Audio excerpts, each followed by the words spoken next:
નમસ્કાર મારા વાલા ગુજરાતી મિત્રો. અલગ ધણી લોક સાહિત્ય ચેનલમાં આપનું સ્વાગત છે. તો આજે આપણે વાત કરીશું કે જલારામ બાપુ પૂર્વજન્મમાં કોણ હતા અને એમના લગ્ન કોની સાથે થયા હતા. તો જલારામ બાપુ પૂર્વજન્મમાં એક રબારી હતા અને એ રબારી પણ સોબોળ જ્ઞાતિના રબારી, અને એમનું નામ હતું ઝાલા આપા રબારી. પણ આજે આપણે જોઈએ છીએ ને કે કચ્છની ધરતી, કાઠિયાવાડની ધરતી, સૌરાષ્ટ્રની ધરતી અને ગુજરાતની ધરતી, તમે જ્યાં જ્યાં નજર કરો ને તો એ ધરતી સંતોની ધરતી, સુરાઓની ધરતી, વીરતાઓની ધરતી અને દાતારોની ધરતી છે. તમે જુઓ, આ ધરતી પર અસંખ્ય સંતો થઈ ગયા છે, અસંખ્ય સુરવીરો થઈ ગયા છે, અસંખ્ય દાતારો થઈ ગયા છે. તો આ ધરતી જે ગુજરાતની ધરતી છે, એમાં આપણે એક રબારીની વાત કરીએ તો આપણે જોઈએ કે એક રબારી દેવો. હવે રબારી એટલે આપણે માને કે રબારી ઘેટા બકરા ચડાવે, રબારી ગાયો ચરાવે, એ બરાબર છે. પણ ઘેટા બકરાના ગાયો રબારીએ ચરાવી છે, પણ સાથે સાથે રબારીમાં ઘણા પણ સંત સાધુઓ થઈ ગયા છે, ઘણા વાલિયા થઈ ગયા, ઘણા બાવલિયા થઈ ગયા છે, ઘણા જોગીડા થઈ ગયા છે. તો એવા જે એક રબારી જેનું નામ દેવો, એ દેવો પણ એક રબારી હતો અને એ પણ આજે સંત દેવીદાસ તરીકે આપણે એને ઓળખીએ છીએ. અને આજે પરબધામમાં દેવીદાસનું આજે પણ ત્યાં સત જળવાઈ રહ્યું છે. તો સોંબોડ શાખાના ઝાલા આપા, આમનું ગામ વાંકાનેર. તો વાંકાનેરની બાજુમાં મહેરિયા ગામમાં આમનો જન્મ થયો હતો. આ સાંભોળ ઝાલા આપા રબારીનો એ મહેરિયા ગામના વતની, અને ત્યાં એમનો જન્મ થયો એક રબારીના ઘરે. અને પછી જ્યાં આપા સાંભોળ છે ને, એ 8-10 વર્ષના થયા ત્યાં એમની માતાનું મૃત્યુ થયું છે. અને પછી તો આ બાળકની જવાબદારી બધી પિતા ઉપર આવે છે. પણ એમ કરતા માણસ મહાન નહીં, એનો સમય મહાન છે. તો સમય જતાં પણ જ્યારે આ આપા સાંભોળ છે એ અંદાજે 15 વર્ષના થયા હોય છે, ત્યારે એમના પિતાજીનું પણ અવસાન થઈ જાય છે. તો હવે આ આપા સાંભોળ ઉપરથી માતા પિતાની છત્રછાયા હટી જાય છે. અને પછી તો આપા સાંભોળ છે એ કોઈને ગાયો ચરાવવા જાય અને પોતાનું પેટ ભરે છે. પણ એવામાં બચપનથી જ આ આપા સાંભોળ છે ને, એ બચપનથી જ ભક્ત માણસ, બચપનથી જ એક જ રત હતી, તું ઈઠા કર, તું ઈઠા કર, તું ઈઠા કર, તું ઈઠા કર, તું ઈઠા કર. બસ બીજી કોઈ એમના બચપનથી જ સંસારની કોઈ વાસના જ નથી, કોઈ સંસારનો મોહ જ નહોતો.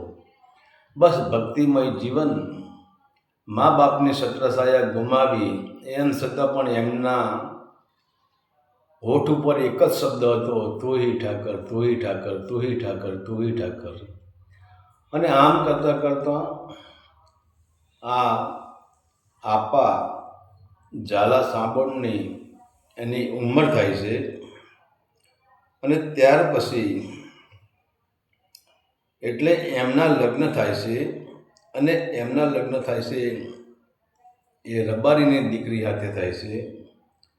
અને એ રબારી, એની એ દીકરીનું નામ પરમા રબારી.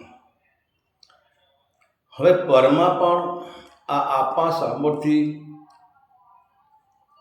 વધી જાય એટલી ભક્તિવાળી હતી, કારણ કે એને પણ એક જ ભક્તિ હતી અને એ પણ તું હી ઠાકર, તું હી ઠાકર, તું હી ઠાકર, એ કૃષ્ણ ભક્ત હતી પૂરેપૂરી.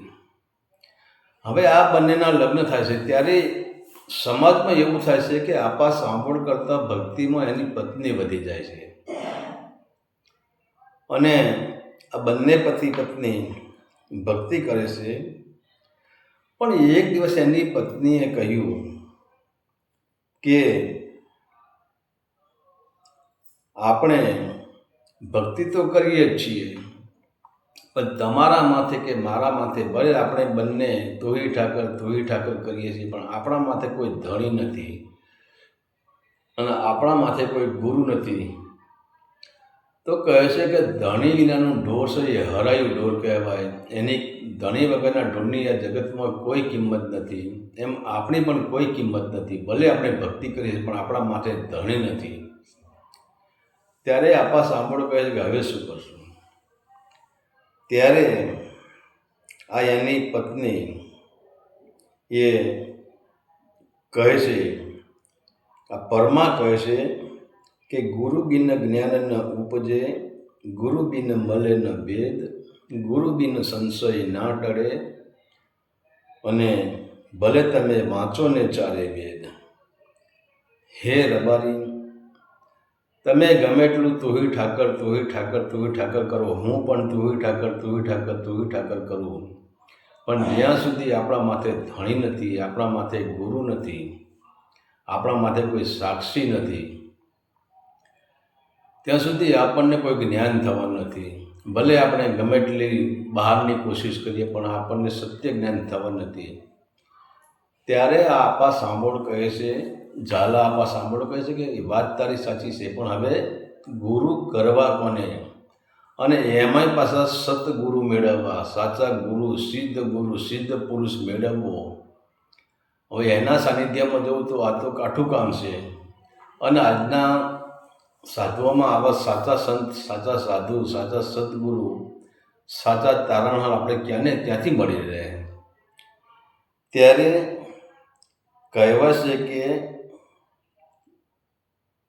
સમર્થ ગુરુ એવા મોડવી નામનું એક ગામ, અને આ ગામની અંદર આપા રતાનું નામ સાંભળે છે.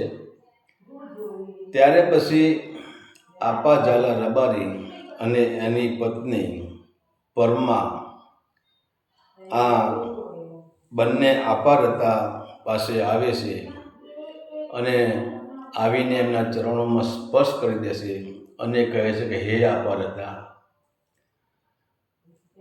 હવે અમે તમારી પાસે આવ્યા છીએ અને તમારે અમને કંઠી બાંધવાની છે, તમારે અમને ગુરુ બોધ આપવાનો છે. કારણ કે અમે જ્યાં નજર કરી પણ તમારાથી મોટો સિદ્ધ પુરુષ અને તમારા જેવો બાવળિયો આજ સુધી મેં ક્યાંય જોયો નથી. ત્યારે આપા રતા કહે છે કે બેટા, તું મારા વખાણ કરીશ નહીં. જે મારા પ્રત્યે જે મને પ્રેમની વર્ષા થઈ છે, જે સત્યની વર્ષા થઈ છે, પરમાત્માની કૃપા છે. હું તો એક નિમિત્ત છું. અને ત્યાં તો પછી આ આપા ઝાલા રબારી હાંભોળ અને એની પત્ની એ રતા આપાના ચરણોમાં પડી જાય છે. પછી રતા આપા કહે છે કે વાંધો નહીં, પણ મારા વચને તમે હાલજો. એમ કહીને આ બંનેને કંઠી બાંધે છે અને બંનેને હાથ મૂકે છે અને કહે છે કે જાઓ, મારો હાથ તમારા મસ્તક પર મેં પધરાવ્યો છે, તમને જ્ઞાન થઈ જશે, પણ તરત તમે આ જ્ઞાન માટે લોકોનું કલ્યાણ કરજો. પણ પછી તો આ બંને આપા રતાના ત્યાંથી વિદાય લેશે. પણ ત્યારે આપા રતા કહે છે કે દર અજવાળી બીજના દિવસે અહીંયા ભજન થાય છે અને તમે અહીંયા દર અજવાળી બીજે તમે મારા ભજનમાં આ જગ્યામાં તમે પધારજો. પછી તો દર અજવાળી બીજે સાંભોળ ઝાલા આપા રબારી અને એમની પત્ની પરમા, આ બંને દર બીજે આપા રતાના ત્યાં દર બીજે ભજનમાં જાય છે. પણ અહીંયા બને છે એવું કે આ જ ગામના એક બ્રાહ્મણ હોય છે અને એ બ્રાહ્મણનું નામ હરિશંકર. પણ તેમને એવું થઈ ગયું છે કે આ આપા રતા રબારી અને એની પત્ની પરમા બંને એ જાય છે, આપા રતાના ત્યાં જાય છે, તો મારે પણ જવું જોઈએ. પછી તો ભરવા પણ એમની સાથે થઈ જાય છે. અને સમય ગયો ત્યારે હવે આમના અંદર આ હાંબોળ પરિવારમાં એવું થાય છે કે ચર્ચાઓ થાય છે કે ભાઈ જણ માણસ તો રાત્રે ગમે ત્યાં નીકળી શકે, પણ બાઈ માણસ રાત્રે ક્યાંય નીકળી શકે નહીં. અને રાત્રે આ ભજનમાં જાય છે, રાતે આ આમ કરે છે, રાતે તેમ કરે છે. ત્યારે લોકો પછી એમને ઠેકડી ઉડાડે છે અને ભાઈઓને ઈર્ષા થાય છે કે આ બંને ભગતડો આપણી આબરૂ કાઢે છે, હવે આને સમજાવીએ. અને જો ન સમજે તો પછી નક્કી કરે છે કે સમાજે સમજાવી તો સમજી જાય તો સારું છે, અને ન સમજી જાય તો છેવટે એમને મૃત્યુદંડ આપવો, છેવટે એમને મારી નાખવા આ એમના સાંભળ પરિવારના માણસો બધું નક્કી કરે છે. પરંતુ ઘણી વખત આ સાંભળ પરિવાર અમને સમજાવે છે કે ભાઈ આપણે રબારી છીએ અને તમે આપા રતાના ત્યાં તમે ભજનમાં જાઓ છો, આખી રાત તાગર ધીના કરો છો, આમ કરો છો ને તેમ કરો છો, ને તમારી પત્ની પણ હાથે આવે છે ને ઘણું બધું કહેવાનું કહે છે. પણ એમ કરતાં આ ઝાલા આપા જે રબારી છે એ કોઈનું માનતા નથી. ત્યારે કહેવાય છે કે તેમની પાસે એ લોકો ભજનમાં જવાનું ચાલુ રાખે છે. પણ અહીંયા એવું બન્યું છે કે એક દિવસ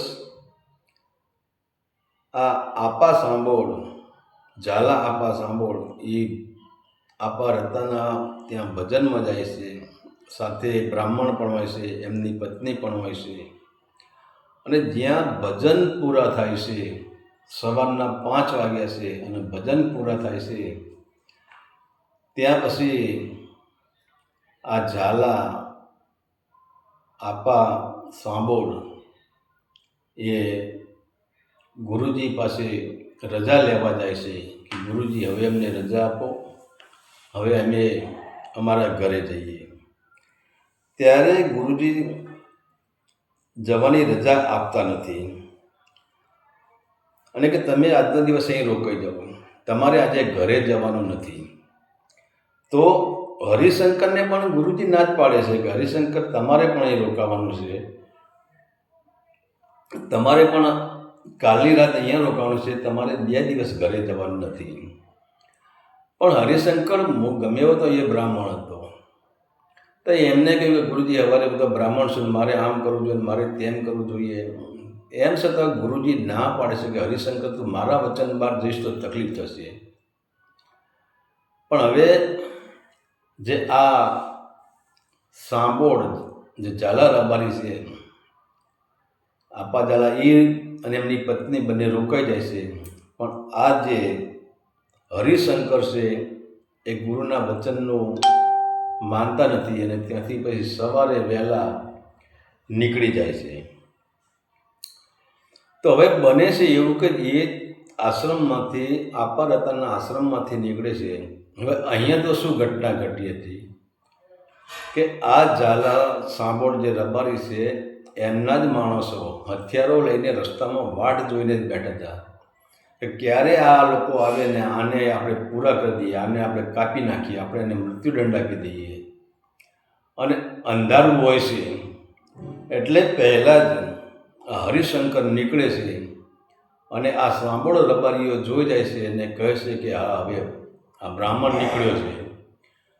તો પછી બ્રાહ્મણને એની જગ્યાએ ત્યાં બ્રાહ્મણને કાપી નાખે છે, બ્રાહ્મણને મારી નાખે છે. અને રસ્તામાં એને ફેંકી દેશે. અહીંયા બીજા દિવસની રાત્રિ થાય છે ત્યારે આ જે સાંભળ આ ઝાલા રબારી છે એ આપા રતાને કહે, ગુરુજી આજે અમે ઘરે જઈએ. ત્યારે આપા રતે કહે કે બેટા આજે પણ તારે ઘરે જવાનું નથી. તો ગુરુજી તમારી મરજી, અને તમે જાઓ તો આજના ભજન પૂરા થવા દો, અને ભજન પૂરા થયા પછી તમે 5 વાગે સવારે વહેલા નીકળી જજો. અને એ પ્રમાણે ગુરુજીના વચન પ્રમાણે આ ઝાલા સાંભળો રબારી અને એની પત્ની બંને 5 સાડા 5નો ટાઈમ થયો છે અને પોતાના ગામ બાજુ આવે છે. અને ત્યારે ગુરુજી કહે છે કે ઊભા રહો. રસ્તામાં જે ઘટના ઘટે અને તમારી જે કસોટી થાય એને તમે તમારી રીતે પાર પાડી દેજો, એટલે કંઈ વાંધો નહીં. પણ તો હવે બને છે એવું, મહેરિયાના પાદરમાં જ્યારે આવે છે અને જ્યારે હજુ તો મહેરિયામાં એમને પગ મૂક્યો પણ નથી, અને ગામનો જે રસ્તો હતો, જે રસ્તો ગામમાં જતો હતો, જે અહીંયા ચોક આવતો હતો, ત્યાં સમડીઓ ઉડે છે, ત્યાં કાગડા ઉડે છે. ત્યારે પછી આ હાંભોળ ઝાલા હતા એ જોયું અને એમની પત્નીને કહે છે કે સમડીઓ અને કાગડા કેમ, કોઈ ઢોર મરી ગયું લાગે છે. એટલે એમની પત્ની કે નક્કી કોઈ ઢોર મરી ગયું છે, 2 દિવસ થઈ ગયા તે સમડીઓ અને કાગડા ઉડે છે. પણ હવે જ્યાં આ બંને પતિ પત્ની નજીક જાય છે અને જુએ છે તો આ તો બ્રાહ્મણ હરિશંકર મરી ગયો છે, આને કોને માર્યો છે? ત્યારે પછી એમને આ બ્રાહ્મણને મારવાવાળા ભાગ્ય કોણ હશે? ત્યારે એમને સમાચાર મળે છે કે અમને મારવાવાળા કોઈ નહીં, પણ તમારા ભાઈઓ જે હાંભોળ રબારી છે એમને જ આ હરિશંકર બ્રાહ્મણને મારી નાખ્યા છે, એમને જ હરિશંકર બ્રાહ્મણને કાપી નાખ્યા છે. તે હવે એવું બને છે કે આમની પત્ની નક્કી કરે છે કે હવે જે કુળમાં બ્રાહ્મણની હત્યા થઈ, જે કુળમાં બ્રહ્મ હત્યા થઈ, ત્યાં હવે આપણાથી જીવાય નહીં, આપણે હવે સમાધિ લેવી પડશે. અને પછી ત્યાં વાત જાહેર કરશે કે અમારે હવે સમાધિ લેવી છે. અને ત્યાં કાલકુંડ નામનું સ્થળ હશે અને બંને જણા સમાધિ લેવાની છે એવી ખબર ગામમાં પહોંચી જાય છે. ત્યારે તેમના ભાઈઓ આવે છે, એટલે અડધા જ આવે છે, બધા પૂરેપૂરા સાંભળો આવતા નથી. જે આપા ઝાલાને, જે હાંભોળ રબારીને એમના ભાઈઓ બધા તો એવા હતા નહીં, કોઈને એમના પ્રત્યે લાગણી હતી, એમના જોડે જે લાગણી હતી એવા ભાઈઓ અડધા સાંભળો આવે છે અને અડધા સાંભળો નથી આવતા. અને ત્યારે પછી સમજાવે છે કે ભાઈ ભાભી, હવે જે બનવાનું હતું એ બની ગયું, તમે હવે ઘરે ચાલો અને આજ પછી અમે તમારો સાથ આપીશું. પણ ત્યાં તો પછી હવે એક જીભમાંથી શબ્દો નીકળી ગયા કે અમારે સમાધિ લેવી છે. ત્યારે એમની પત્ની કહે છે કે જે કુળમાં બ્રાહ્મણની હત્યા થઈ હોય ને એ કુળના અન્ન જળ અમારા માટે હવે વર્જિત છે. અમે આ કુળમાં ન આવી શકીએ કે આ કુળ પાપી છે અને આ કુળ પર બ્રહ્મ હત્યાનો દોષ લાગેલો છે. અને જો અમે એ ઘરનું અન્ન જળ લઈએ, અમે એ તમારા ભેગા રહીએ તો અમે પણ બ્રહ્મ હત્યાના પાપી થઈએ, એટલે અમારે આ પાપમાં પડવું નથી, માટે તમે અમને સમાધિ લેવા દો. ત્યારે ઘણા લોકો સમજાવે છે, પણ હવે બંનેમાંથી એક પણ માનવા તૈયાર નથી. તો ત્યારે આ ઝાલા સાંભોળ છે એમની પત્ની કહે છે કે તમે અડધા જ આવ્યા છો ને, અડધા નથી આવ્યા. એટલે કે જેનો અમારા પર જીવ બળતો હતો, જે અમને માનતા હતા એ જ માણસો આવ્યા છે, બીજા માણસો આવ્યા નથી. તો જે નથી આવ્યા એમને હું શ્રાપ આપું છું કે એમના કુળમાં દર પેઢીએ એકાદો માણસ ગાંડો પાકશે. પણ ત્યારે તો પછી આ સાંભળ ઝાલા જે રબારી કહે છે કે તારે આવો શ્રાપ કેમ આપ્યો? તો પછી કે શું કરું હું? અહીંયા બ્રહ્મ હત્યા થઈ છે એટલે બ્રહ્મ હત્યાનો શ્રાપ તો અમને લાગશે. પણ ત્યારે તો પછી જે રબારી સાંભળ સમાજના જે રબારી આવ્યા હતા એ બધા આમને કગરી પડે છે અને કહે છે કે ભલે તમે શ્રાપ આપ્યો એનો વાંધો નહીં, અમે અમારા માથે ચડાવીએ છીએ, પણ હવે આનું કંઈક નિવારણ કરો. ત્યારે ઝાલા કહે છે કે શ્રાપનું નિવારણ તો એક જ છે કે જ્યારે હું વીરપુરમાં જલારામ જોગી તરીકે હું જન્મ લઈશ અને મારી પત્ની વીરબાઈ તરીકે જન્મ લેશે અને જલારામના અને વીરબાઈના લગ્ન થશે અને ત્યાર પછી અમે વીરપુરમાં સ્થાયી થઈ જઈશું. અને વીરપુરમાં અમે જ્યારે જઈએ ત્યારે તમારા સાંભળ પરિવારના જે માણસો છે એ અમારા દર્શન કરશે, અમારા સ્થાને આવશે અને ત્યારે અમારા દર્શન કરવાથી, અમારા ચરણ સ્પર્શ કરવાથી તમારા જે સાંભળો રબારી છે એ આ શ્રાપમાંથી મુક્ત થઈ જશે. અને આજે પણ એવું કહેવાય છે કે આપા ઝાલા અને પરમાબાઈની જે સમાધિ આજે પણ ત્યાં છે જ. અને આજે પણ ત્યાં આપા ઝાલાના અને પરમાબાઈના નામથી ઘણા માણસો ત્યાં આવે છે અને દુખિયાના દુઃખ ભાગે છે. તો જે આપા ઝાલા અને પરમાબાઈ હતા, આપા ઝાલા હતા એ જ વીરપુરનો જોગી જલારામ અને જે પરમાબાઈ હતા એ જ જલારામની પત્ની વીરબાઈ. તો આ હતો જલારામનો પૂર્વજન્મનો ઇતિહાસ.